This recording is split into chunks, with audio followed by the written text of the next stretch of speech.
Good afternoon or good evening, depending on where you are in the country. It's Mike Banner here from the beautiful TV studio in Newport Richey, Florida, at WeBeams TV Studios. Hello from 62 Who Knew. I am so excited to get to this show. This is going to be a continuance of the unbelievable topic that we had last week. We have brought one person back on our panel of experts, two new people, although you will recognize them because they've been on before. But last week turned out to be the largest viewership we've ever had. And I think, what, John, this is our 86th week? 85 or 86? 86th. 85? Okay. We had 35,000 people tune in last week to see this show live, and almost twice as much to watch it in repeats the next 7 days. We have never had those kind of numbers, and that convinces me, not that I needed to be convinced, more than ever, that the topic of how we can bring affordable long-term care insurance to the masses of this country who otherwise think they can't afford it, but they can by using a reverse mortgage or a regular mortgage as a mechanism to finance their long-term care insurance. So that we're taking that topic and we're just continuing it on this week with a new panel of experts. Well, at least 2/3 of them are new. But before we get to them, I want to, just for our new viewers, because we obviously had a lot of new viewers last week, for the new viewers coming to us today, I want to explain just a little bit of 62 Who Knew. But first, I want to explain why I walked in and I have a Christmas set this week. If you have watched before, it's not the normal setting. This is going to be our set throughout the holidays. You can conspicuously see that there is no menorah. I'm a Jewish host and everything's Christmas, so you can refer to me now as Santa Schwartz. That's what I will be between now and December 25th. And next week there's going to be a menorah. But I was only fooling. Everything's fine. So what is 62 Who Knew? As people approach the age of 62, and hopefully even before that, but when you're really zooming in on that number, as I just did a few months ago, we all have the same questions. Have I saved enough money for retirement? Should my house be free and clear? Should I invest in annuities? Should I invest in stocks? Are there different types of investments? Should I take my Social Security? Should I defer it till a later point in time? Should I continue to work? Do I still need the life insurance that I had when the kids were younger? Because they're gone now. They're out. They have their own stuff. Do I need long-term care insurance? Do I need final expense insurance?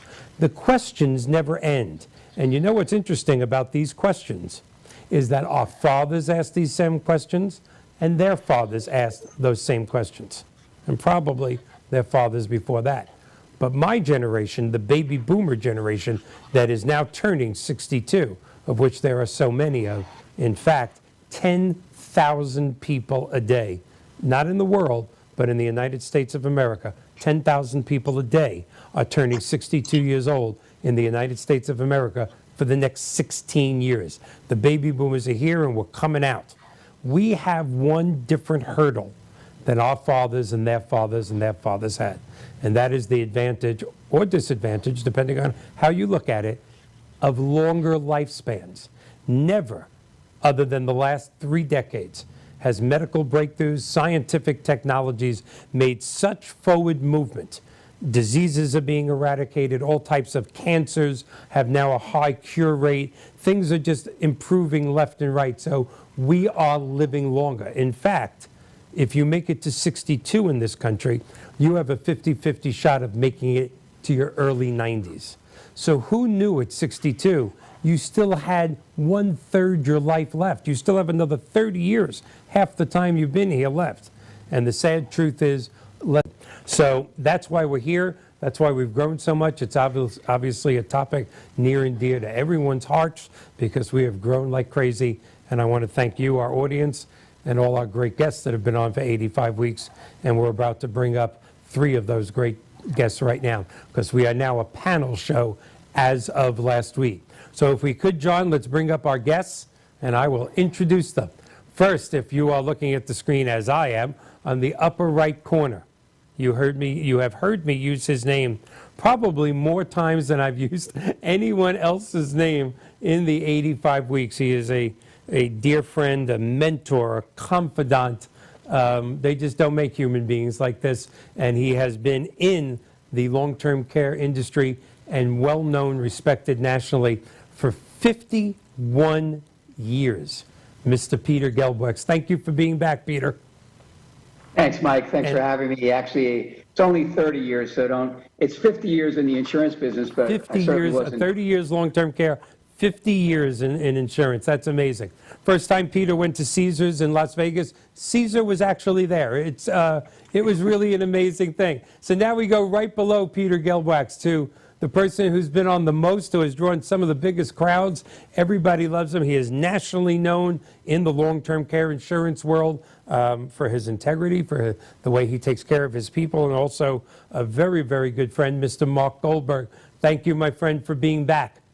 Great to be with you, Mike, and the rest of this team. They're all looking sharp. I like it. I wore the company shirt, but they dressed up. I salute them. No, hey, you have the company shirt on. You're showing the logo. That's the way Tiger Woods does it. That's the way Michael Jordan does it. That's the way Mark Goldberg does it. Well, that's your next guest. Your next guest is the Tiger Woods of long-term care. Yes, he is. My next guest, who has been on several times, but was part of our first panel show last week, Mr. Bill Comfort, also widely known and respected in the long-term care insurance world, but is also, in my opinion, and I'm the host, so I get to have my opinion, and that's just that, the top instructor of the CLTC, the long-term care, the certified long-term care designation, which the finest long-term care insurance agents in the country all have that certification, and God knows how many thousands of them Mr. Bill Comfort has taught. And welcome back, Bill. Thanks, Michael. I'm glad to be here, and it's such an important topic that we sort of stepped into in a new, bold way last week, and there's so many facets to explore. And for you golf nuts out there, I think I don't know about being the Tiger Woods of long-term care insurance, but maybe the Butch Harmon of who was once Tiger Woods' coach. Of long-term care. I might take that mantle on that way as well. I like that. But I'm glad to be here and talk about this subject. You're probably closer to his age, Bill, right? You're closer to Harmon's age than you are Woods. That's true. Right? Age is just a number. I'm closer to Arnold Palmer's age, and he's dead. So. Well, Peter, I want to ask you something because you have a better stroke than Arnold Palmer. I'd be bragging about that. Well, now he does. Yeah. That's what I'm saying. Yeah. All right, Peter. When we were talking earlier today, although I did not plan on making this part of the show, I really wanted to delve in right where we left off last week. I know there's no doubt Mark and Bill have a little bit of a different concept of how we're going to do this and how we can bring reverse mortgages into this world. But Peter, you brought up some not only relevant, but borderline scary statistics that you have been reading about COVID-19. I said last week, and I maintain it, I am not going to allow the show, to be a COVID-19 scare. Oh my God, you go out and buy this, or COVID-19 is going to come back. But what you had said this morning when we were all talking really shed some light on what is happening in the increased cases and what's going to happen during Thanksgiving and Christmas. And I'd like you just to take a little bit of time before we delve into everything else and share what you shared with me this morning. Sure. Mike, as you said, we don't want to focus on this. Everyone is getting more probably information than they want, no matter what they tune into and what they watch and what they listen to. But we were actually talking about the topic of long-term care insurance in general as to why, one of the reasons or the multiple of reasons why people are not buying it or haven't bought it to this point. And I was talking about how different this year is than we've ever had before, any experience that we've ever had. And we're looking at about 330 million Americans, about 14 million we're approaching in the next day or two that are been diagnosed as having COVID in one form or at one level or another. So we're also listening to the CDC say that it could be 7 or 8 times that amount that have actually had it. which in some ways could be good, but we're not going to go down this route and spend a half an hour talking about this topic. But that could mean that as many as 100 to 150 million people are experiencing COVID at some level. If you're believing what you're hearing from CDC and other sources, that could also mean that 20 to 40% of those people will have some sort of residual condition, heart-related, breathing, kidney, or some type of pre-existing condition that they're going to develop. That could mean as many as 20, 30, or 40 million people in America might end up having or becoming long haulers and becoming people that are not going to just walk through a park and say, okay, I had it, but I'm fine now 3 days later or 3 weeks later. This could become a real big issue for us going forward beyond the vaccination and beyond our beating the illness down to a point where we can live in a more normal life. Because now we're talking about conditions that may need or require assistance. And my question to you was, why aren't we seeing more, even a lot more people stepping up right now and purchasing long-term care insurance while it's available, while before they've been diagnosed as having a pre-existing condition that'll make them ineligible? So that's really the scary part of the story to me, that people should be taking more of an action. We've always had good reasons, but people don't usually buy for good reasons, and not necessarily, I don't necessarily agree with your host from, not your host, but your guest from last week who was referring to, I wrote it down, must show the facts, because not everybody's buying it based on facts. That's right. The buyers are basing it based on emotion, based on personal experiences. There's a lot of reasons why people have either purchased it or are not purchasing that are not really related to the facts. And Absolutely. I'm looking at the facts right now and saying we should have millions of people signing up for long-term care insurance. This is more of an issue of disability than it is one of death for the great majority of people that are going to be affected by it. And they should be taking action, and we should be discussing how do we go about motivating those people that are not taking action. No, yeah, that's incredible statistics. And of course, with the holidays coming up, the CDC is expecting it to be even worse. People are flying again. People are getting together. This could really be again, I don't want to be Chicken Little. In fact, the young people that are watching are going, what the hell is Chicken Little? I don't want to be running around saying the sky is falling. But this holiday season does pose a threat to amplify this pandemic like it's never have been before. Mark, Bill, your thoughts on that? Well, if you don't mind, Bill, I'll just chip in with this because I've been doing a lot of contacting around this exact message. You know, when you dig down on the statistics, 42% of the people that are passing away as a result of complications from COVID are living in some kind of assisted living facility or a nursing home. So this is the highest area of which the highest percentages of deaths of any place you could be or in any category that's out there. And so I'm getting a lot of contact or people seeking me out because they have peers in that age group.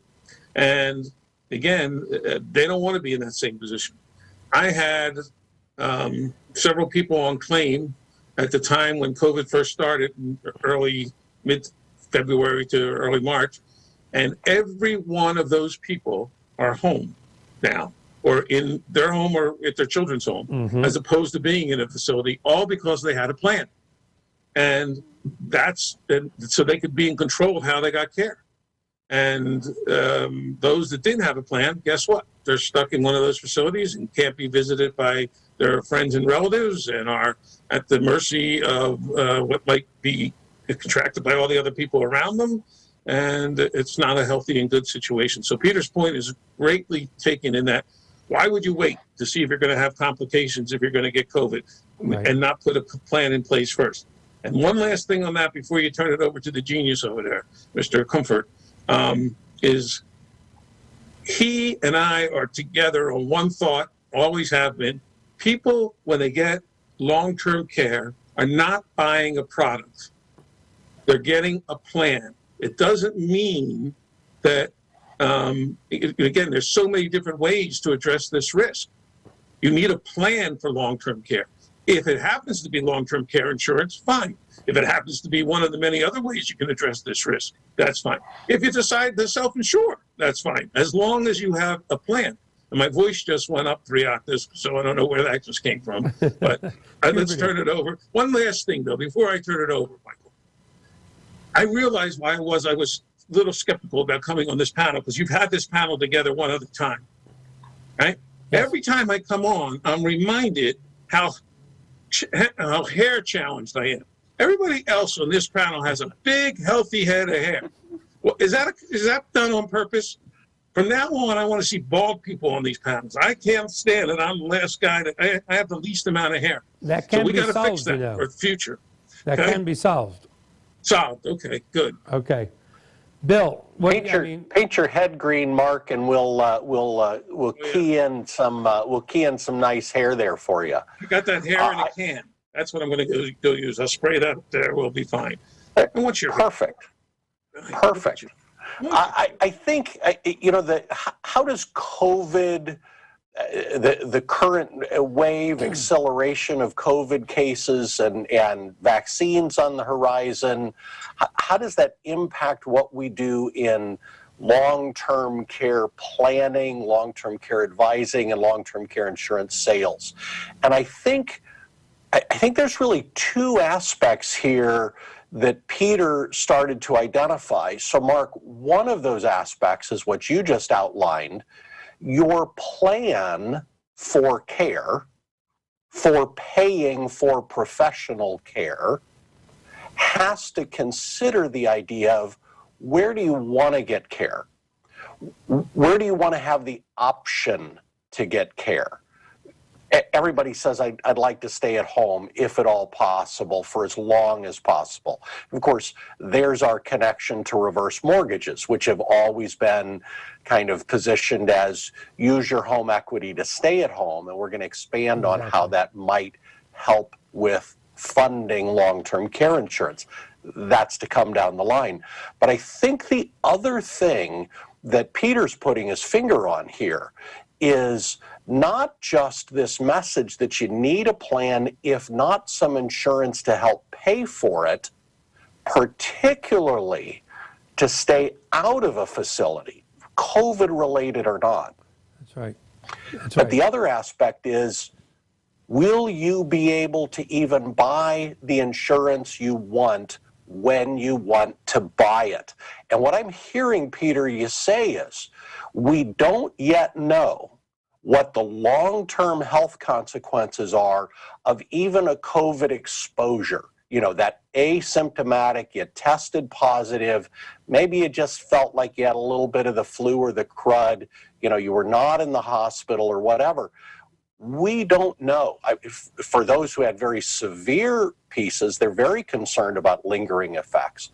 But there's questions about everybody else as well. It could be that underwriters start charging more or cutting back on offering coverage. That's a possibility. Why would you risk that? Why would you wait? And I think COVID reminds us, in a way, both directly and generally, if you're going to use long-term care insurance to fund at least a portion of your plan, you have to take action while you're still healthy enough to qualify. And I think that's the two-pronged awareness here that COVID ought to be calling to everyone's attention. Absolutely, absolutely.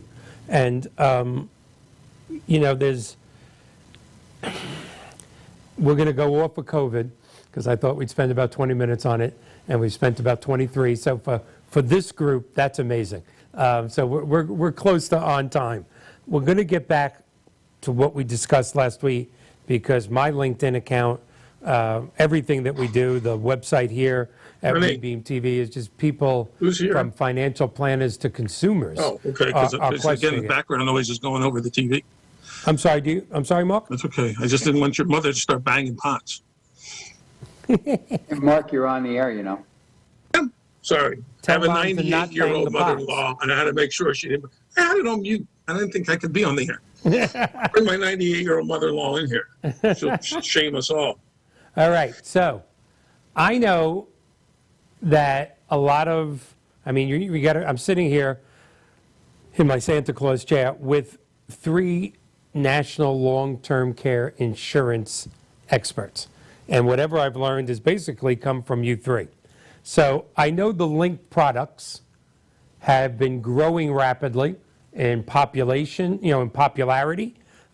Everybody's talking about it, not just you 3. It's been around for a while. And I know also, Bill, from reading, because anytime you put something on LinkedIn, I don't care if it's a recipe, not that you've ever put a recipe on there, I read it. If I see Bill Comfort, I read.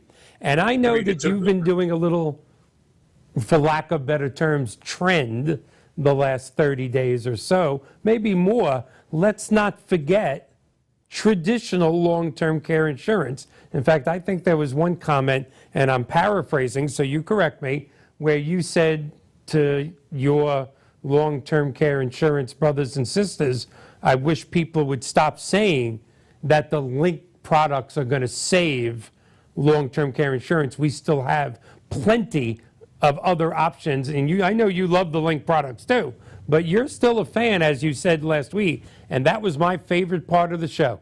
When you showed that plan, it's $600 a month for one person, $1,200 for 2. We come in, the reverse mortgage world, we eliminate their $1,500 mortgage payment. They get the best long-term care insurance that they can have. They have no house payment. In fact, they actually have an extra several $100s a month to put towards quality of life. So I know you're still a fan of traditional long-term care insurance, whereas everything I read in LinkedIn is, and I'm not putting it down, if you put up $100,000, you get a multiple of this, and if you put up 150, you get this, and if you would just do this, and I know there's a difference between, Mark, your philosophy, and a little bit Bill's philosophy. I know you arrive at the same place of helping the client with what they need. But Bill, you still love that long-term care traditional, and I do too.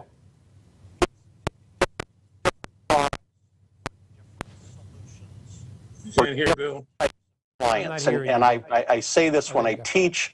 I try to say this as well as I can, even when I'm advocating for one or the other. Generally, one is neither better nor worse than the other. They're different ways to fund your care. Now, here's the thing. Well, 2 things. First of all, the numbers we looked at last week, and we can go back over them if you want to tonight, Michael. I'll leave that up to you. Okay. It was $1,200 a month for both if they bought a hybrid plan with life insurance. Correct. The equivalent traditional was $600 some for both. Oh. So it's even more dramatic than the summary there. Incredible. Just I mean, that's a quick clarification for people to recognize, and that's using the exact same long-term care benefits. Now, the hybrids have a death benefit, and that's what you're paying the extra for, and guaranteed premiums if you want, but it's a significant premium difference. So let me say this, and we'll keep moving this conversation forward, because really one of the biggest issues is, how am I going to pay that premium? Whether it's $600 a month or $1,200 a month or a lump sum of $150,000, $180,000, where am I going to get that money? And there's a lot of different answers to that. I think an answer that needs to be looked at more closely by everyone in financial services is the reverse mortgage. Here's what I've really found out, though, and I'll end on this comment related to what you were sharing from LinkedIn. Almost every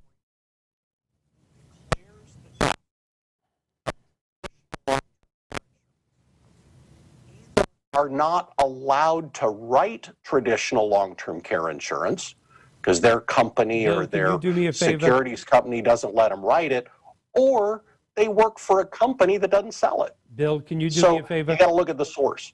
I need you blocked out for about 15 seconds when you said, Michael, related to your comments on LinkedIn, It was probably the most important part, and you blocked out for 15 seconds. Take two. Sure. I think what I was just trying to get to there was the comments on LinkedIn that declare the death of traditional long-term care insurance. Mm-hmm. Those who state that, who state it most loudly and broadly, are people who either can't or don't sell traditional products. Mm-hmm. It's like asking the Ford dealer what his opinion is of Chevys. So you got to look at the source here, and there's a lot of people declaring the answer because the answer they claim is all that they can sell. So I think the source of information has got to be looked at closely by professionals and consumers. And Michael, Bill makes an excellent point, Mike. There is no such thing as one perfect plan, like you're saying. Mm-hmm. I will tell you that I love traditional. If you're over age 65, you're going to get a lot more value over age 65 from a traditional plan than you are from a hybrid. If you're under 65, more times than not, a hybrid with a inflation rider on it is going to give you more value than the traditional. So it's a matter of what's right for you. Second, again, I hate to have to quote Bill all the time because who knows where his head goes every time we do that. But he is a huge fan of the fact that you end up paying for long-term care with income. And the reason that you get a plan is to protect your principal, which generates the income, which allows you to pay for long-term care. Right? So people tend to think they're going to pay for it with their savings. What they're really attempting to do, whether they realize it or not, is to protect the savings so it can continue to generate the income so it doesn't disappear, especially for the healthy spouse who's going to outlive them and is going to count on those funds.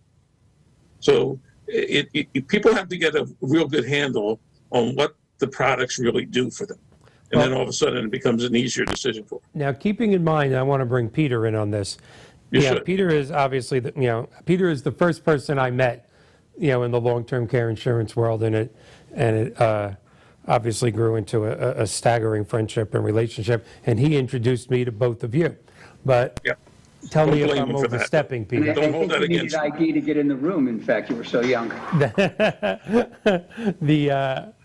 So you correct me if I'm wrong, Peter, but we've had this goal, and you have flown to New Jersey to talk about it, flown to California to talk about it with me. So has Bill a couple of times, and Mark once, of bringing long-term care insurance. You brought it up today, an industry like reverse mortgages. In fact, you're better. You said that you've never went above 5% penetration. I don't think reverse mortgages has gone past 2% penetration of the possible clientele. These two industries that are so good for people just can't seem to get the attention of the consumer or the financial community.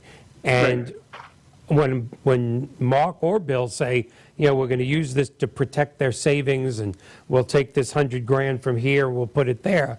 I always had this dream, and I know you know this, and you've helped me, and we're about to achieve it, I think. Here's the planet, Earth. Well, let's say here's the United States of America. Here's the amount of people with enough savings in the bank here to say, let's redirect some of our savings and put it towards long-term care insurance, which is why you have a 5% or less penetration rate. Here's the rest of the country that doesn't have squat in the bank. Maybe, I'm not talking about $12, but not hundreds of thousands to think of to protect. But boy, they got hundreds of thousands of equity. And I'm trying, and I know we're all trying, to change that marketplace, to get to the masses, to say to that person with $62,000 in the bank, and he needs it there, but you have $300,000 in equity. So let's make sure you're never in a facility. Let's make sure you have the best care at home. And I think that's where we have to change, for lack of better terms, a term I've never used actually on this show. That's where we have to change the lexicon of reverse mortgages and long-term care insurance. Let's take it out of this small little market. Would you like to take money out of annuity? Would you like to protect your wealth? In fact, I know Mark, and I love that when you say it, you sometimes have called long-term care insurance not health insurance, but wealth insurance, quoting Mark Goldberg instead of Bill Comfort for once, all right? But there are so many people out there that are not wealthy, but still need long-term care insurance. And that's what I think the marriage of these two industries is going to get to, an entirely new market. Peter, what do you think of that? Okay, so I know that we have a love fest going on here, and there's good reason for it. We have a lot of people that have a lot of knowledge, but I think we tend to sometimes put the cart before the horse.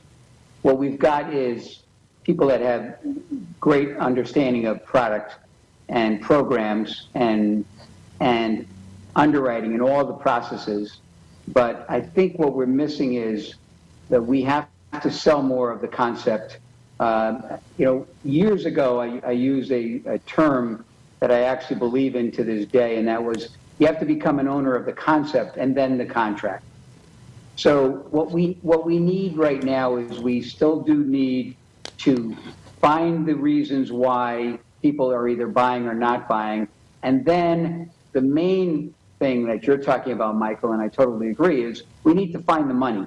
We need to find the source. Once we have people believing in the concept and saying, okay, I'm interested, regardless of whether it's traditional or whether it's a linked benefit or some other kind of program, most of the people that you're referring to, Mike, are saying no because they don't have it in their budget, they don't have it in their priority list. Exactly. And we need to be able to motivate them through some other source. We began talking about this, as you said, years ago, and I think we're finally ready at this point, now that we've passed the last 10 or 15 years of discussion, to come up with a solution for some of those folks. Not all of them, because this is not going to address the issue for people in their 30s, 40s, and 50s. But I do think we should, before we run out of time, talk about what is available for them once they believe in the concept that they should own long-term care insurance. Bill, go ahead. I'm sorry. Did you want to say something, Mark? Real quick. I like the fact that when Peter talks, the three of us become bobbleheads and we just start bouncing them up and down. Second, I watched last week's show too. The guy that had the beard looking like David Letterman, I forget his name. Yeah, Steve Sless. Steve Sless, one of the best reverse mortgage except his was a completely dark beard, but it was like trimmed, by the way. Here. Looks like a rabbi. Yeah, well, that's what I was going to say, but sorry. Okay, that's okay. Let's go with it.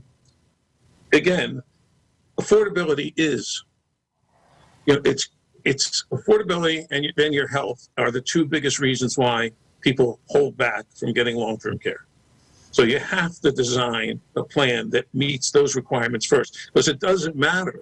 If they can't admit to Peter's point that they have a need, it doesn't matter how much it costs. If they don't have a need for it and they can't articulate that need, it doesn't matter how much it costs, because it's going to be too much, whatever you say. And second, if you do have a need, if you make it too expensive, they're not going to keep it. And that defeats the whole purpose of helping them put a plan in place. So you guys are on the stuff. Reverse mortgages. This is what you said last week on the show. The reverse mortgages are another way to leverage your money to get a lot more money in return for that if you ever happen to need long-term care. Peter's right. They're not looking at the equity. You're right. They're not looking at the equity in their home as a main source. That is correct. When you show them that you can take that equity, put it into an instrument that's going to pay them 4, 5, 7, 8, 12 times their money back if they need long-term care, that's the ultimate way that's right. to leverage. And so I applaud you for trying to bring these two things together, because, like you said, time's overdue. Yeah, it's what do you have to say, Bill? Bill?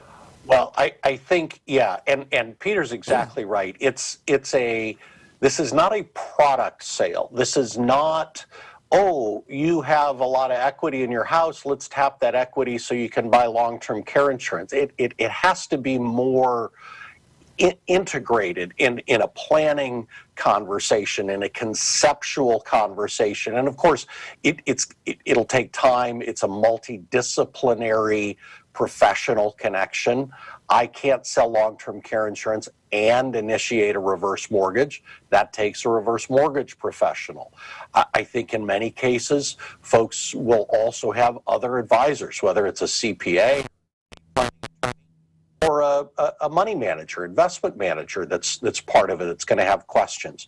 So there's a lot of moving pieces to getting it done.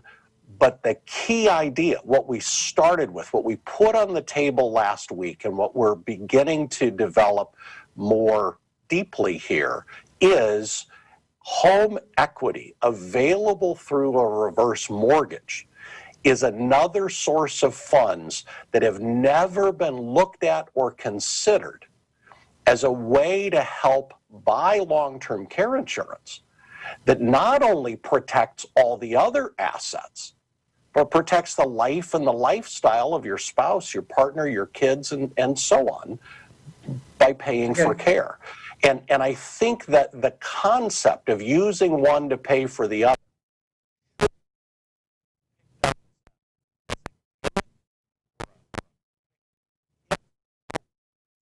money to sell another insurance product, because that will bring criticism on both sides of the equation. But it's a tool. And it's money, it's resources that are available that help people do what they need to be doing in terms of long-term care planning and long-term care insurance. And that's the key for me. Hey, Mike, Yes. you know, we missed a few of your sentences there, Bill, but I think that you need to track back a little bit to the regulatory issues. It wasn't so much that we didn't believe it, or that some of us that understood this 10 or 15 years ago, that it didn't make sense to us. It was that we were running into roadblocks. And Mike, I think you need to address where we are right now by comparison to where we have been. I think that's an excellent point. Yes, in early 2000, I mean, we don't want to harp on this, but it's absolutely necessary, Peter. In early 2009, as a part of HERA, the Housing Economic Recovery Act, the act that was going to save us from tumbling into a recession, we know how well that worked. Part of that was a cross-selling law. Many people referred to it as a non-cross-selling law, but that was a wrong definition.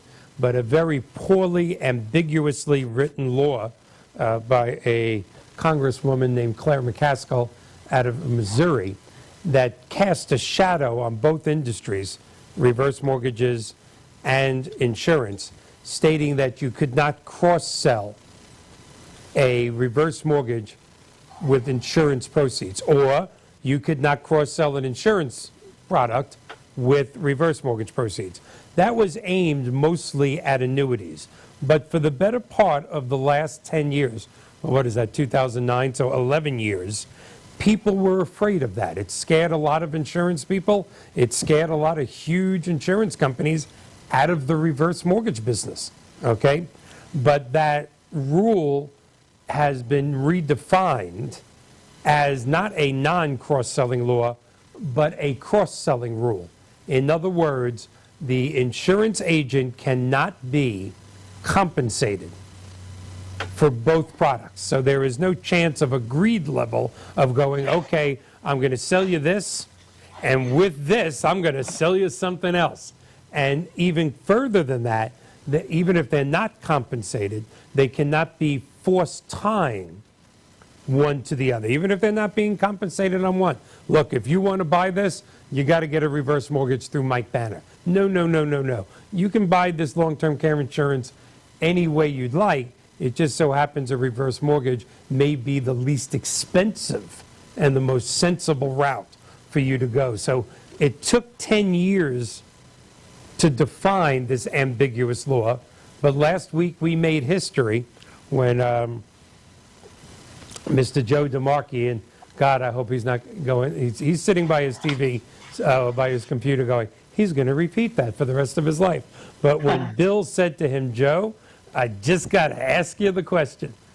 If I sell a long-term care insurance policy and my clients want to use a reverse mortgage to pay for it, is that okay? And Joe is not only part of one of the largest wholesale and successful reverse mortgage companies in the country, Reverse Mortgage Funding out of New Jersey, but he is a longtime founder and member of the board of directors of NMLS, the National Reverse Mortgage Lending Association, still a director, and he went absolutely. As long as we're not tying it to another product, and as long as your insurance agent is not making money on the reverse mortgage.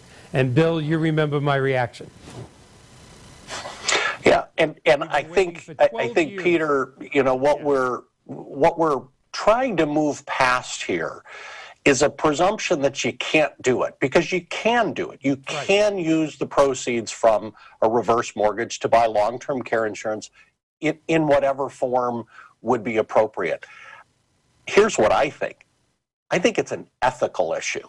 Yes. How is it ethically being positioned? The concept. How is the concept being ethically positioned? Is it in the best interest of the client, both the reverse mortgage and whatever long-term care funding is being recommended along with that?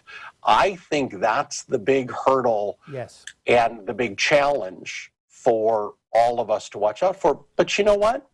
That's a challenge we live with every day on making any kind of product or concept or strategy recommendation. Right, and I can't speak for your industry, but there's no doubt in the world, and I get not so nice emails and texts and comments on LinkedIn when I say this, but the reverse mortgage industry has been scared to take this step. But it's time, whether it's COVID-19 pushing it over the edge or, again, longer lifespans. But we have been able to do this for 11 or 12 years. But they're not usually long-term care insurance people invited to reverse mortgage conventions. And although there have been a few long-term care insurance companies, quite a few, thanks to you three that I have spoken at, and there's a couple of other people that have done it as well.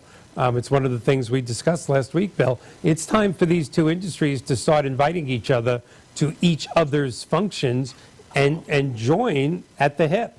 And maybe we're being remiss in not including the FPA, the Financial Planning Association of America, because in many cases, the people are going to have another person, a financial planner.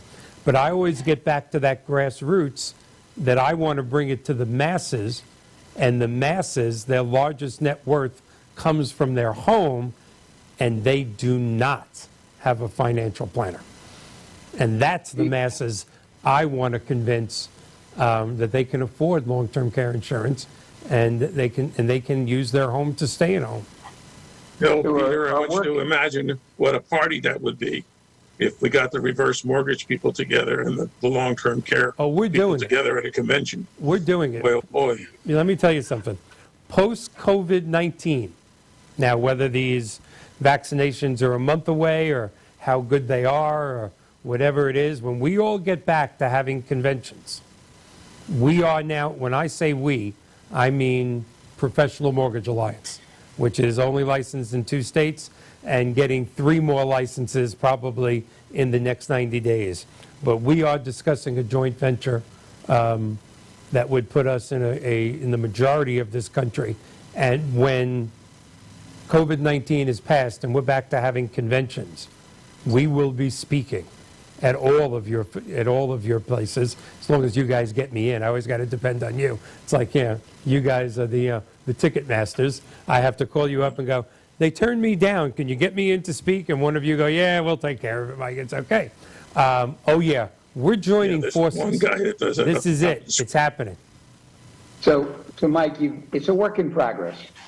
You've got 3 different groups involved. You have the carrier group, that industry itself, the advisors, and then you have the consumers. And we need to continue doing what we've been doing in the past. We just need to be able to step it up. And I think the timing should be better than it's ever been before. Yes. I don't know that it will be, but it should be for a number of different reasons. Yeah, there's no doubt about it. This is an idea. His time has come. Now, Mark, you brought something up today, and we disagreed on it a little, but I want to bring it up again, but I'm going to let you do it mostly, which is you thought maybe agents, insurance agents, might have a problem with not making money on the reverse mortgage. That insurance agents might stand up and go, wait a minute, if we're referring it, why aren't we making money? Yeah, that was my initial reaction.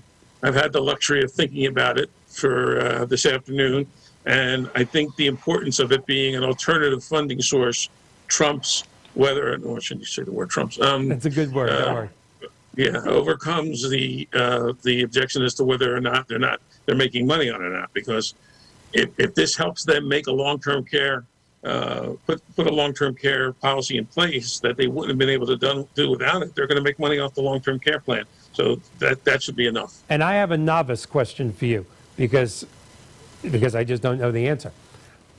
If one of your agents were to say, look, let's do an annuity, you brought this up, Mark, let's do an annuity that pays out X, and that X will make the premium on your long-term care insurance policy. In fact, they are making money on both. Not that there's anything wrong with that. I'm not saying I sound like Jerry Seinfeld. Not that there's anything wrong with that. No, that's right. But I still don't understand why they make it a distinction. I know you can't do it with Medicare either, but I just don't understand. All they're doing is hurting the consumer from not having that luxury to be able to discuss it. Exactly. So maybe, I watch Claire McCaskill all the time on Morning Joe, and I think that she would probably have a different opinion today than she had 15 or 20 years ago when she made that statement. I'm not sure she's had a valid opinion in the last 15 years, but that's just me. Just you? Yeah. Bill, it looked like you were about to say something. Well, I was going to say, we can have the conversation. That was my big takeaway, and I felt like we'd been getting there, but after last week's show, I can raise the subject with confidence that if a client is looking for ways to fund the premium in whatever form, that home equity through a reverse mortgage could be a legitimate way to do that. And there's all sorts of different designs of reverse mortgage, how you take the money, what you do with it, and so on, just like there's all kinds of different designs on long-term care insurance. So we can absolutely raise the subject. We need to raise the subject. We need to be ready to raise the subject. It's not going to be something everybody's comfortable with, every agent or advisor is comfortable with. And it will will be a very patient sale, speaking as a long-term care insurance person, salesperson, expert. It's not going to be a 1 or 2 week close. It's going to be a 2 or 3 month close, even if everything works perfectly and starts from the get-go, because the reverse mortgage has to be applied for, has to be approved. There's all the steps there. There's other advisors and so on. So it has to be a patient sale. I will tell you that the reverse mortgage world has matured a lot, and our average closing, I will tell you, is about 28 days from closing. We're no longer long-term care is another 28 days. But it's not a 1 or 2 week close. But you're right. And salesmen don't like waiting for their commission. They just don't. In all walks of life. It's a patient, it's a funding source where the agent has to be willing to be patient because you're waiting for something else to happen in order to pay the premium, as opposed to just cashing in an annuity or rolling over an annuity that the client already has direct control over, or just writing a check for that first premium.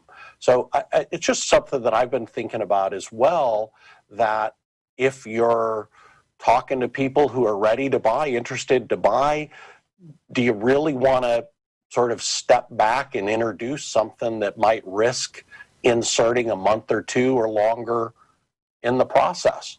Mm-hmm. I don't know. Have a problem with that. Bill, I keep coming back to what's best for the client. Yeah, but Bill, I'm not actually, sure that's you where just the- touched on it. It used to be that would be the case, but now since the carriers in long-term care stopped taking upfront deposits, they can apply because it doesn't cost them. Sure. And that 6 to 8 weeks is going by. If Michael just shared something that is true in the reverse mortgage, and of course he did, which I didn't make it up. if it wasn't. He's lip syncing to me. If he did that, Did if we you did just that, say we if would I be. shared something that was true? Is that, Like, it was new is to that the him. I word really you want to just have came this out of your debate mouth? right now. So, I've been so hung Mike- up. I've been hung up on those Christmas stockings behind. I'm a Christmas guy, And Mike, but I, Mike, I- it's for Peter. like the festivities. Peter, did you But- hear that? But I'm do you trying to get a word really in want to here. just Yeah, but celebrate a holiday where you stare at a dead tree and eat candy out of a sock? Let Peter, what Is were you that going to your say? whole, what's that? Peter, So I'm not so sure that I agree totally with what Bill just said, even though 99% of the time I do agree with him. I don't think I think the bigger issue is the non-buyer, not someone that's currently buying and then giving them another source to pay the That's premium. right. But it's the person that's saying, I'm not buying it because I don't have the source to be That's able right. to pay it. That's my group. And then I think we need to approach this the way we've been approaching it all along, just more effectively, and that is a team approach, so that we're handing this off and just introducing the concept, introducing the idea, and maybe doing an elevator speech type relationship that we're building, so that someone with the expertise of a Mike Banner could then go into, here's how this part of it works, and then take it back to us to take it apart and say, well, this is the right kind of long-term care insurance that you want to purchase, and work this as a team. Otherwise, it doesn't work. I don't think it will work. I mean, I agree with you can't have a agree. little bit of knowledge about this. I remember a few months. Peter, I think we're actually exactly on the same page there, and that's that you just said it a little more eloquently. I was addressing an agent that's looking to make a long-term care sale right now, Right. versus developing those who haven't bought, particularly because of the question of financing. And you're spot on, and I do agree with you 100%. Good. I know you're running out of time, Michael, but you made a point before that needs to be reiterated. If you want the long-term care people to consider it, your side of the fence, the reverse mortgage side of the fence, needs to better communicate Yes. what the new rules are. Yes. Because there's a lot of misconceptions. I asked you about that too. I said, what if I do a reverse mortgage? You only give me, 50, 60% of the equity in my house on the reverse mortgage. Do I end up losing the other side, the other 40% because we did it? And you said, absolutely not. But I don't know how many people know that. That's exactly right. Yeah, the reverse mortgages, because I love the reverse mortgage industry and most of the people in it, but the reverse mortgages industries has fell very, very short in delivering the message of how great this product is to the public. I mean, we know it. It's not a secret. We're just not good at it. Now, I have to give amazing credit to AAG, which is the #1 retail lender in the country. I'm sure you've all seen the Tom Selleck commercials. Yeah, He great. puts out the absolute, most incredible. They do. I give them. They're the rock of the industry right now. Years and years ago, when you had Robert Wagner come out, stand in front of a multi-million-dollar house and an antique car and go, "I know your needs." Even though he was pretty much the father of reverse mortgages, to this day, people say to me, "Oh, you do that Robert Wagner thing, right? That reverse mortgage thing." He did bring us to the public, but they were much cheesier commercials. Today's commercials are much better, but we got a long way to go. I wanted to say, and I never thought about this, maybe Bill can help me with this. I'm sure the three of you can, but more Bill. I remember it was just a few months before HERA. We were all in Texas, and Peter had arranged for me to have one of my largest speaking engagements at that time. It was a little before, it was late 2008, mid 2008. And I don't know if you remember, Peter, we spoke, and I spoke to a few hundred people, and oh my God, I had tens of thousands of people that wanted to Number use one reverse rated speaker mortgages at that to convention. sell You were the long-term number care one rated speaker insurance. at that convention. And suddenly the Claire McCaskill thing happened and it all went bye-bye. But one of my interviews was with Harley Gordon, who is also, obviously the originator of the CLTC designation. And I think he has sold the school. Am I correct about that? Yeah. Yeah. Is he still in the industry? Because I'd love to. Oh, he have is. him on. He's still actively involved with the designation I and the would training. love to have him on because he did an interview that if he gave me permission, that interview is probably 7 or 8 years old, that I would love to play on this or bring him back. That he looked at me, he put his hand on my shoulder, he went, Michael, get us a financing option for this product and we'll take it out of the world. We'll take What it about a into the... reverse mortgage class? Yep. Remember that, Peter? A reverse mortgage Class for CLTC. What about that? Yep. Well, guys, I'm not going to keep you extra. There's about 20 seconds left on the show. This was an unbelievably great. We're taking it out. We're taking it in little things. We're going to put it all over the place, and our two industries are definitely going to join forces sometime before I leave this planet. So thank you once again. Next time, And Peter we only got looks 5 like he lost seconds so to much go. weight. Thank you all, and I will see you all next week. Thank I you. want to put it in a cage match format, if that's okay. Yes, a cage match. You guys can stay on, though, so we can talk.